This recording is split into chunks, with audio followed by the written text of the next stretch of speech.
Olá, sejam bem-vindos a mais uma gravação do nosso canal Guia dos Perplexos. A última gravação feita denominou-se Uma História Dentro de Outra História, e a esse momento, eu com 74 anos, fiz os 4 vídeos que ali estão, com absoluta certeza de que Deus existe. E nessa certeza eu estou arraigado firmemente. Mas não foi sempre assim. Então, creio que nos 4 vídeos em que eu saí de uma história política da cristandade para fazer uma incursão pela história da humanidade em busca de si mesma, o homem à procura do próprio homem, eu decidi continuar gravando alguns vídeos que seria mais ou menos isto: o homem à procura do homem. Nesse caso, eu. Talvez vocês achem que seja muita arrogância eu me colocar como motivo de um vídeo, mas, como diz André Frossard no livro Deus Existe e Eu o Encontrei, nunca li esse livro, tem cerca de 40 anos que eu possuo, tradução de Carlos Lacerda, distribuidora Record, São Paulo, ficha catalográfica de Existe, je l'ai rencontré, copyright 1969. Todos os direitos reservados para distribuidora Record de Serviços de Imprensa S.A. Avenida Erasmo Braga 255, 8º andar, Rio de Janeiro, Guanabara, Brasil. Então aqui nós temos a grande proposta de Pascal. E se Deus existir? Hoje essa pergunta para mim não faz sentido. Já disse a vocês. Acho que nos 4 vídeos que eu gravei, consegui mostrar que a partir de uns 6 anos eu comecei a ter uma certeza absoluta de que Deus existe. E comecei a procurar essa certeza de todas as maneiras, principalmente na ciência. Porque a fé diz que ele existe, mas a fé não me satisfazia. Eu acredito que eu sou filho de Sinésio Alves de Oliveira e Aminéris Tavares de Oliveira. Isto é fé. E eu tenho essa fé porque eles me disseram. Então você vê que a vida do ser humano é todo baseado na fé. E se eles mentirem? Quer dizer, na verdade, meu pai acha que é meu pai. Brincalhão, uma pessoa, de certa forma, cujas memórias eu guardo com muito carinho. Minha mãe extremamente rigorosa, não fria, não conseguia abraçar um filho e beijar, mas cuidava com extremoso cuidado, não é possível de ser dito em língua portuguesa, mas concedia cuidados extremosos aos filhos até os 4 anos de idade. A partir daí, ela, que estava grávida de novo, porque ela tinha filho de 2 em 2 anos, deixava aquele a cargo dos mais velhos e começava o novo processo de parto. Eu não fui criado por eles, pelos meus pais, porque aos 11 meses de nascido, quando eu nasci, com 11 meses de nascido, a minha avó, Ermelinda, foi até a casa dos meus pais, porque desde os 4 meses, nascituro. Minha mãe sofreu um problema uterino grave e ia e vinha para o hospital, ia e vinha para o hospital. A minha irmã mais velha, chamada Mariana, todos os meus irmãos começam com M. Mariana, Marilena, Marlito, Marlete, Miracilda, Marlanfe, Márcia, Marcone, Mamed, Maurício, Misael, Mônica, Márcio, Marcos Inícios. Miralda morreu com hidrocefalia.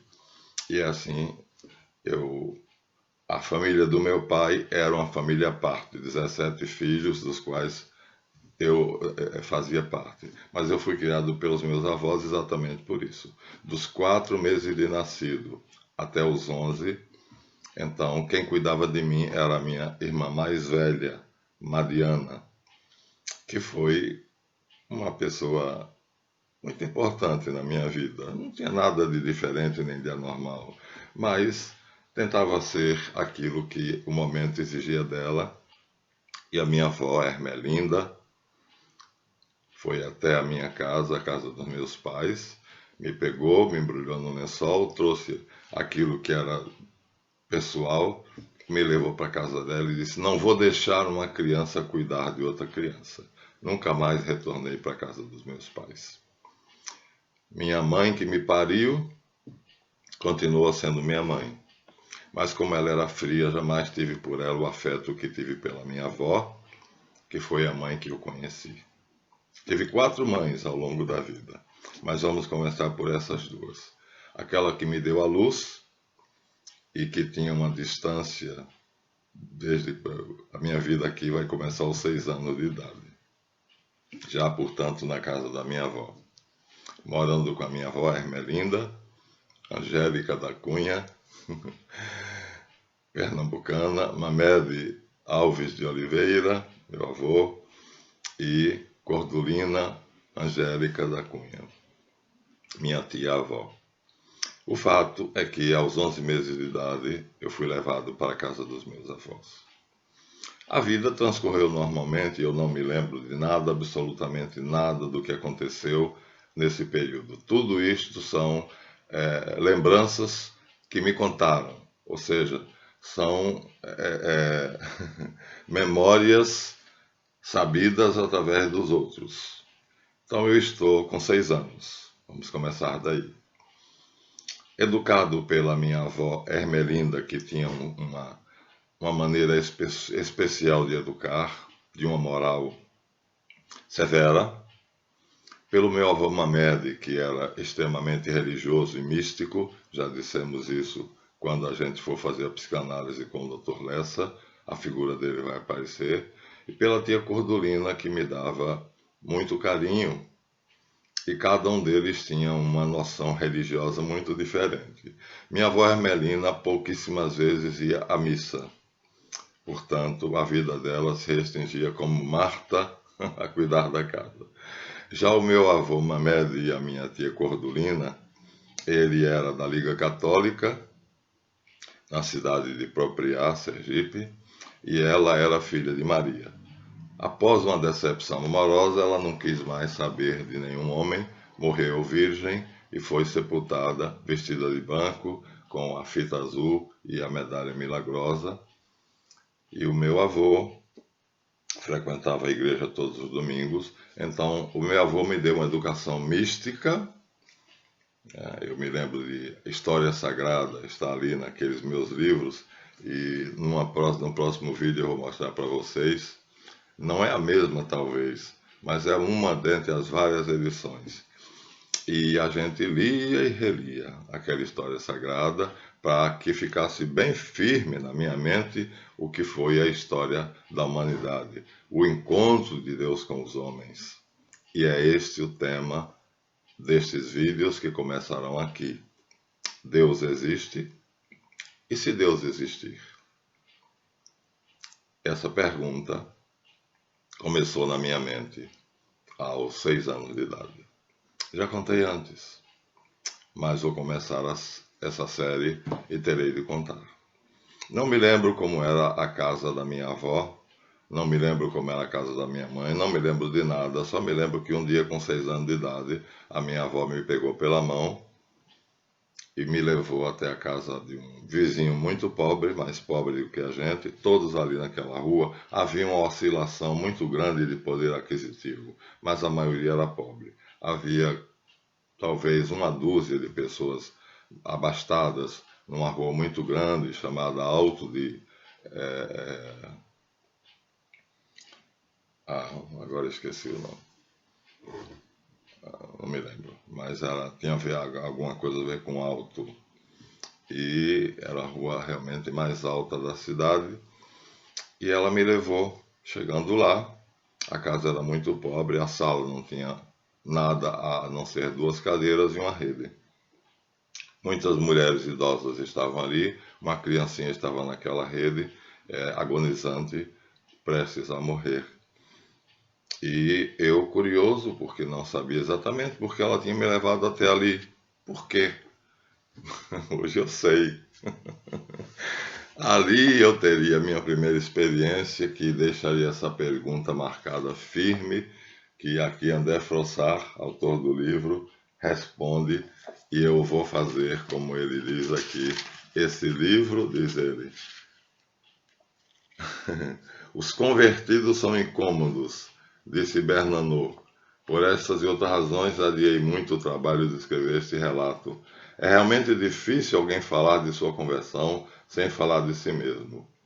E ainda mais difícil falar de si mesmo sem cair na complacência ou naquilo que os antigos chamavam propriamente ironia. Mas eu achei, como ele diz, fiquei convencido, no entanto, de que era minha obrigação dar um testemunho, mesmo indigno, àqueles que procuram a verdade sobre este processo. E tenho o dever de relatá-la na esperança de que a verdade obtenha, por seus méritos, a audiência que pelos seus a testemunha não pode esperar. Deus existe e eu o encontrei. Essas são as primeiras palavras deste livro. Vamos continuar a nossa história. A criança estava agonizante na rede. A casa era tão pobre que não tinha camas. Não sei o que tinha para dentro da casa, só sei que na sala, primeiro cômodo da casa, até relativamente grande, havia 2 cadeiras e uma rede, uma criança agonizante, com febre altíssima. A família não tinha como chamar o médico, o sistema de saúde público não existia praticamente na minha cidade de Propriá, havia um único hospital, e esse hospital, chegar até ele era uma dificuldade, e lá chegando, a dificuldade de ser atendido era enorme. Eu sei porque muitos anos mais tarde, um amigo meu teve uma briga, numa briga de rua, cortaram a mão dele, José Cavaco, a gente chamava ele assim, eu acho que era José Carvalho, mas a gente chamava José Cavaco, e foi uma dificuldade para chegarmos lá e ele fazia um curativo na mão cortada. Então, voltemos. As mulheres tentavam de tudo, com aqueles matos, aquelas ervas que elas sabem, esquentam, fervem e botam na testa da criança e molham a criança, aquele tipo de magia dos campos, hoje dentro da minha especialidade, dentro da parapsicologia, da alta magia, a gente chama de magia dos campos, ou simpatia, mas é um conhecimento de medicina natural, o uso das plantas medicinais. E elas estavam fazendo tudo o que era possível para fazer com que aquela criança não morresse. A criança devia ter menos de 1 ano. Em determinado momento, todas as pessoas se dirigiram para a cozinha. Eu sei que era a cozinha porque foram com uma porção de... Alguém chegou com uma porção de mato, eu digo que é mato porque eu nunca me interessei por isso, quais são essas plantas que curam. Há pessoas que são especialistas, e quando elas foram cuidar daquelas folhas para aplicar na volta a essa criança, eu me aproximei da rede.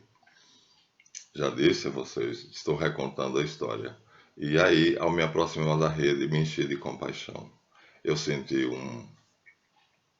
uma forte emoção.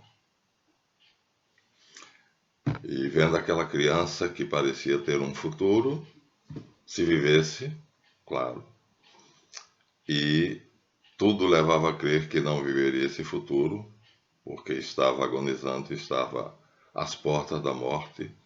Eu, baseado na educação da minha tia Cordulina, que consistia em rezar o texto todo dia, 6 horas, diante do oratório no quarto dela e meu, eu vivia no quarto dela, da minha avó, que falava de Deus com uma segurança muito grande, embora fosse uma pedagogia de rigor, era rigorosa, ela não, vamos dizer assim, não tergiversava, não era uma conversa, era uma imposição.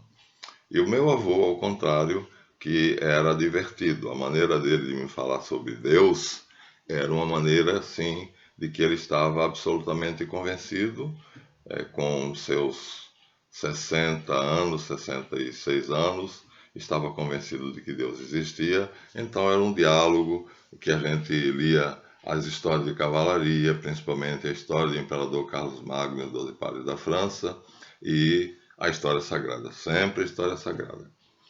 Pois é, então nesse contexto que eu fui educado. E é isso que está na minha cabeça quando eu vou ao encontro daquela criança naquela rede. E é aí, com essas noções de que Deus existe, mas meramente teóricas, dadas por esses 3 idosos, todos tinham mais ou menos a mesma idade, entre 60 e 65 anos, que eu me compadeci. Fui invadido por uma onda de compaixão. E essa onda de compaixão me fez chorar. E ao chorar, dirigi do fundo da alma um pedido àquele que os meus avós, Ermelinda, que marcou a minha vida de uma maneira notável, Mamede e Cordulina, tinham me dito que existia. E eu tinha essa fé muito frágil, muito débil, mas acreditava porque a palavra delas, como eu disse, se eu acreditava que era filho de Sinésio e Aminéris, porque eles diziam que era, então é assim, a fé da criança está totalmente baseada na palavra dos seus maiores, né? É assim, vivemos de pura fé. Eu jamais duvidei que eu fosse filho de Aminéris, Bezinha, como era chamada pelos íntimos, nem de Sinésio. Vivia de pura fé. Aqui estou mostrando como a fé, mesmo ateu, não pode negar. É a base da vida. Tudo começa, as nossas noções iniciais todas são de fé. Mas ali não era fé, simplesmente, porque a minha fé era muito débil. Apesar de ter sido educado para acreditar em Deus, eu não tinha nenhuma convicção. No entanto, diante daquela criança e diante dela, da possibilidade dela morrer, ela era uma criança bonitinha e olhou para mim sorridente no meio daquele sofrimento, daquela febre alta, e eu então pedi a Deus. Não me lembro exatamente com que palavras, mas o pedido foi muito, muito sincero. Que não deixasse aquela criança morrer. Deixasse ela viver a vida dela. Permitisse que aquela criança tivesse o destino dela, a vida dela e o futuro que, se ela não tivesse a vida ceifada, viveria. Bem, enquanto eu fazia essas preces, ouvi o arruído das pessoas, das velhas que vinham da cozinha. Eu me afastei da rede, voltei a colocar as costas na parede, e aí, para surpresa minha, as velhas não colocaram nenhuma daquelas ervas que elas tinham cozinhado, fervido, lavado e torrado, sei lá o que. Eu não tenho o menor conhecimento sobre essa medicina natural. Fitoterapia é a palavra hoje que se usa classicamente, né, dentro da medicina em geral, tratamento fitoterápico, que tem muita gente que, né, é um ramo da homeopatia, e me afastei, ainda com os olhos marejados, e para surpresa minha, quando aquele pequeno grupo de 6 ou 7 mulheres idosas olharam para a criança, colocaram a mão sobre ele, na testa, na cabeça, e disseram: a febre passou. Aquilo bateu na minha cabeça como uma bomba. Vocês não são capazes de imaginar. Eu tinha acabado de pedir. Eu tinha acabado de pedir. Aquele que me tinha dado o nome de Deus, e que tinha poder sobre a vida e sobre a morte. Naquele momento de desespero e de compaixão, eu supliquei pela vida da criança. 5 minutos depois, se tanto, as velhas em volta da criança dizem: a febre passou. Como explicar isso? Ele tinha me ouvido? Ele existia? A minha vida vai passar a ser, daí para frente, a tentativa de responder a essa pergunta, que como André Frossard, hoje com 74 anos, eu não tenho a menor dúvida. Mas hoje não aquela fé débil, não aquela fé advinda da educação dos meus maiores, não. Uma fé absoluta, baseada na ciência, um conhecimento sólido. Eu costumo dizer, eu não creio em Deus, eu sei que Ele existe. Essa foi a minha primeira experiência. Uma experiência que marcou tanto a minha vida, que daí para frente eu era uma criança comum, frágil, magrinho, e não me distinguia em nada das outras crianças. Mas daí para frente, uma única coisa dominava a minha vida e os meus pensamentos. Levava a vida normal, eu estudava, era um bom aluno. Com 11 anos, a minha professora Dona Maria da Glória, primária do Colégio Estadual Dom Fernando de Brito, me considerava um dos alunos melhores, morava na mesma rua que eu, Alto do Aracaju. O nome da rua que eu morava era Alto do Aracaju, é impropriar. Embora Aracaju fosse a capital, essa rua se chamava Alto do Aracaju, e era impropriar. Pois bem, considerado por Dona Maria da Glória, minha professorinha, carinhosamente aqui chamada professorinha, como Nelson Gonçalves diz no filme das normalistas, né? Minha linda normalista e professorinha da escolinha do bairro que eu moro.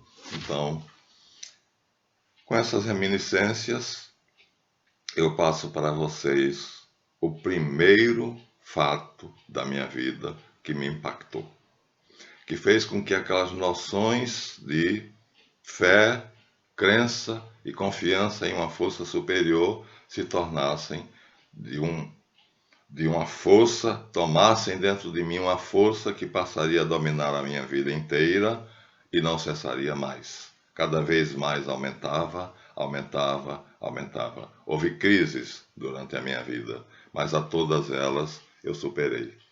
E assim, como disse a vocês, né, pertencente à escola do professor Marco Eberlin do Design Inteligente, que prova cientificamente que Deus existe, e através dos relatos que eu mostrei da ciência, tanto do macrocosmo quanto do microcosmo, 1920 a 1968, o estudo do cosmos, e depois o Dr. Jacques Monod, quer dizer, a ciência, hoje em dia, para mim, é uma brincadeira lidar com essas provas científicas de que Deus existe.